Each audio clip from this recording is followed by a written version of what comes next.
kahoy na to, dito fresh.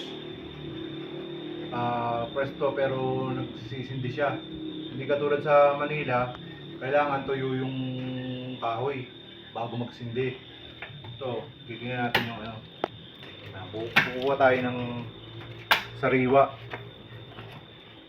Ayan. Mapakita ko sa inyo. Ayan. Tulad nyo, kita nyo. Ayan, sariwan-sariwa yan. Oh, may amoy, mabango. Ito. So guys, hindi ko alam kung anong klaseng kahoy ito. Pero ano to, mabilis magsindi. Kaya tetestingin natin.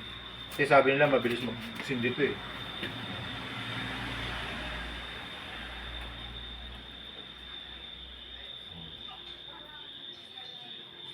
So,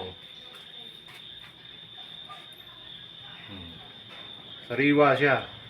Pero mas maliyab siya pagka sariwa. Kitang-kita, oh. Sariwan-sariwa yung kahoy. Pero maliyab. Comment naman guys kung anong klaseng kahoy to. Kasi hindi ko alam kung anong tawag dito sa kahoy na to. Nandito ako sa ano ngayon, sa Benguet, sa may Bobok. Ayan, oh. Palakas ng apoy.